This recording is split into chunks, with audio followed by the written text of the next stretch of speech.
You old sack of crap must have lived your whole life as an animal.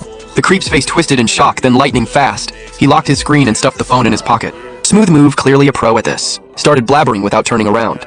Don't accuse me without proof. Been caught before, so he knew the drill. Even if someone demanded his phone, he wouldn't sweat it. Had a second phone hidden ready to pull the classic bait and switch trick. Next thing he knew, he was airborne, lifted like a chicken by his collar. As the train pulled into the station, I tossed him right out the doors. He hit the platform hard, grimacing in pain. Tried to jump up and curse me out, but when he saw my face, his breath vanished and he started shaking uncontrollably. Pure terror in his eyes, cause the guy towering over him was 6'7", with a fierce glare and scary mug. Instantly, he began begging for mercy, absolutely terrified. Thought some hitman had mistaken him for a target. Then he shuddered once and passed out cold from fear. Dead silence filled the car, every passenger staring at me in shock. Then a tiny voice squeaked behind me, "Thank you, are you okay?" Just after tossing that creep off the train, I was about to leave, when two security guards blocked my path, took one look at my build, and froze, assuming this huge brute was bullying that middle-aged guy.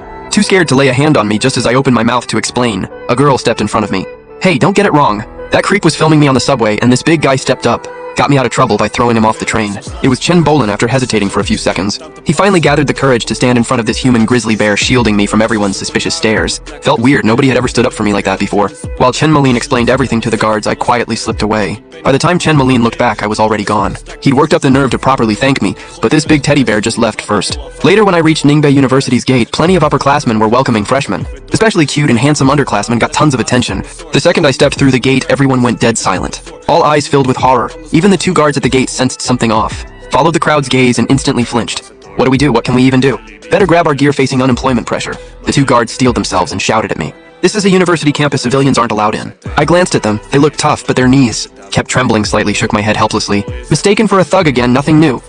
I calmly said, I'm a student here. The guards didn't buy it, insisted I looked like a fugitive brute. Letting someone like me on campus would cause a disaster. Didn't waste words, just pulled out my acceptance letter. After reading it, they were stunned, had no choice but to believe. This muscle monster was only 18 and actually a Ningbei University freshman.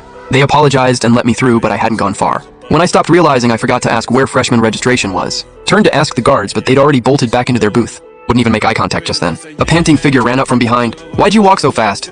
Could barely keep up before I could speak. Their eyes locked onto my acceptance letter. Lung Liao Yimiao then said formally, Name's Chen Moline. Second year student at Ningbei, seriously, thanks for stepping in on the subway. Let me show you to freshman registration.